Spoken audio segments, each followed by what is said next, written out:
ВЦИОМ представит свежие результаты своего ежегодного исследования, посвященного отношению россиян к странам СНГ, их лидерам, а также к основным болевым точкам на постсоветском пространстве. Итак, какие данные мы получили? Я буду представлять данные так, в тенденциях с прошлым годом, изменения, какие мы видели. Некоторые изменения достаточно любопытные. Первый вопрос, которого мы коснулись, касался того, какие партнеры, по мнению россиян, наиболее надежные на постсоветском пространстве. Ну, здесь вы видите, что мы представили не только, собственно, СНГ, тут одна страна, которая уже не входит в СНГ, также представлена, но, тем не менее, вот почти все постсоветское пространство, исключая те государства, которые стали членами Евросоюза, я имею в виду Прибалтику. Итак, вопрос звучал таким образом. Какую страну СНГ вы бы назвали самым надежным партнером своей страны на международной арене? Это был так называемый закрытый вопрос, можно было дать не более 3 ответов. Ну, как видим, в настоящее время 3 лидера совершенно четко вырисовываются. Это Казахстан, Беларусь и Украина. Такой треугольник, совершенно очевидно, мы его можем отметить. Если год назад можно было говорить только о 2 государствах, Казахстан и Белоруссия, то сейчас, по мнению россиян, после известных событий, понятно, также сюда они включают также и Украину. Какие изменения мы наблюдаем?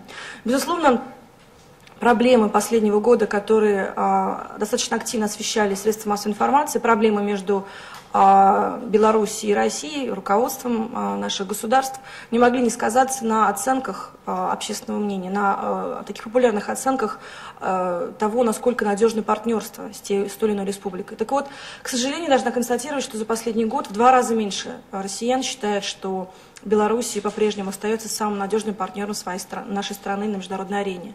Тем не менее, все равно Беларусь по-прежнему входит в 3, и данные по ней сравнимы с данными по Украине, в то время как вот вы видите, что Украина нарастила в популярности, в рейтинге популярности достаточно значительно, от 4% в 2009 году до 21% в 2010 году.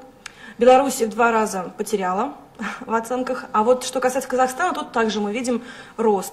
Если, ну, собственно, и раньше это государство было одним из лидеров таким, по оценкам российского населения, то сейчас, в сравнении с прошлым годом, разница составляет уже 6%. В прошлом году 31% россиян говорил, что Казахстан самый надежный сотрудник, партнер наш на международной арене, то сейчас уже таких находится 37%.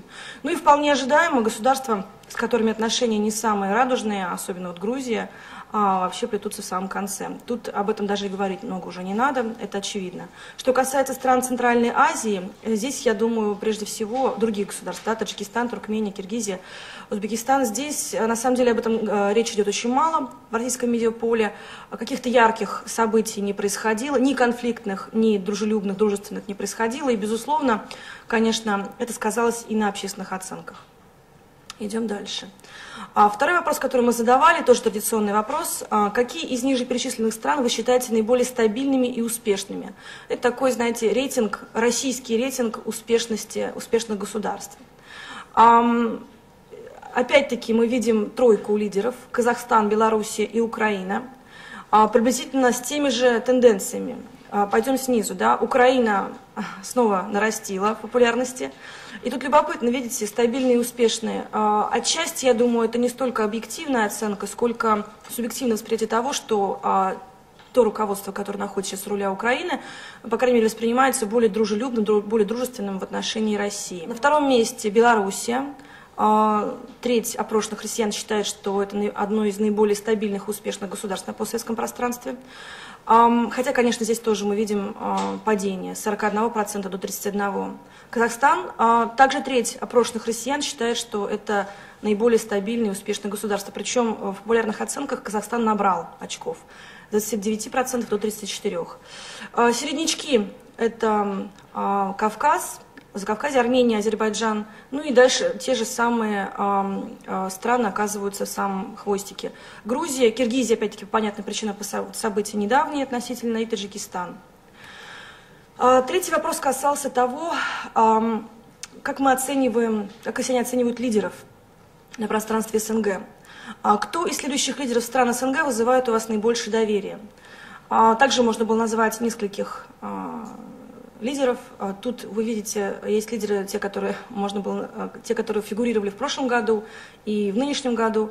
Очень любопытная ситуация, опять-таки, с Украиной, достаточно показательно, насколько персональный фактор влияет на восприятие государства. Да, мы видели значительные изменения в оценке надежности и стабильности государства буквально за 1 год. И это заметно по оценкам лидеров. То есть, если Виктор Ющенко набирал 3% в рейтинге популярности россиян, то Янукович набирает 17%. Лукашенко был достаточно популярным лидером среди россиян долгое время. Многие россияне по нашим опросам говорили, что, может быть, в чем-то не согласны, может быть, в чем-то им не нравится этот лидер, но тем не менее они уважают выбор белорусского народа. Раньше каждый третий опрошенный россиянин относился к нему с доверием. Сейчас таких находится меньше, только 16%. И среди лидеров, опять-таки, у нас оказывается Нурсултан Назарбаев, треть опрошенных россиян, в общем-то и раньше, и сейчас еще немного больше, относятся к нему с наибольшим доверием. Разница там 4%, она почти укладывается в погрешность. То есть я скорее бы говорила, что большого роста здесь нет, но, как видите, и падение тоже. Достаточно все стабильно. Других лидеров знают немного. Тут вообще вопрос еще не только популярности и доверия, тут еще вопрос информированности. Да? У нас информации не так много о событиях, которые происходят на пространстве СНГ, по крайней мере, в телевидении, в газетах попадает не так много, а в те газеты, которые читает большинство россиян, да, не аналитические такие издания. Поэтому, конечно, не так много россиян знает и может оценить, уж тем более доверять таким лидерам, как Серж Саргсян, Гурбангулы Бердымухамедов, Ислам Каримов, Роза Тунбаева. Также это новое такое имя, по крайней мере, для россиян. Понятно, что Михаил Саакашвили, тут уже дело не в том, что о нем не знают, здесь как раз наоборот, о нем знают, и именно поэтому он большим доверием, популярностью не пользуется. Кроме того, что мы оцениваем надежность и стабильность как экономического партнера, политического партнера, любопытно посмотреть, знаете, на такой не только пассивный интерес к тому или иному государству, но еще и активный. То есть о чем нам хотелось бы узнать. Вот мы такие сами по себе интересные, страна Достоевского, Толстого.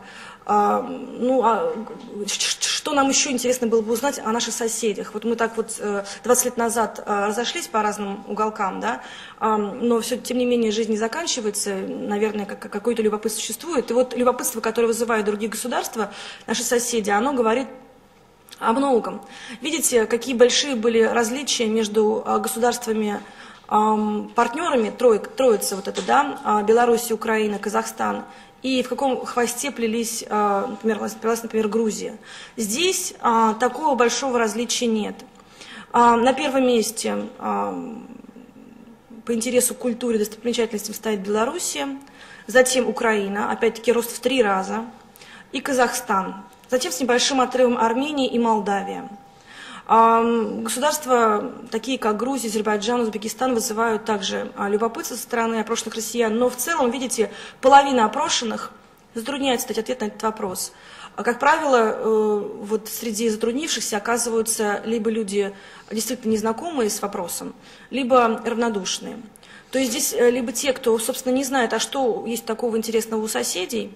К сожалению, как правило, это бывает молодежь. Причем не только российская молодежь, но и по нашим опросам среди наших соседей, например, в Грузии, в Украине, самое молодое поколение, оно меньше владеет русским языком, я не говорю в Украине, в Грузии, например, да, огромное количество из них никогда не бывало в России, и любопытства большого не испытывают. Итак, подводя итоги, отмечу.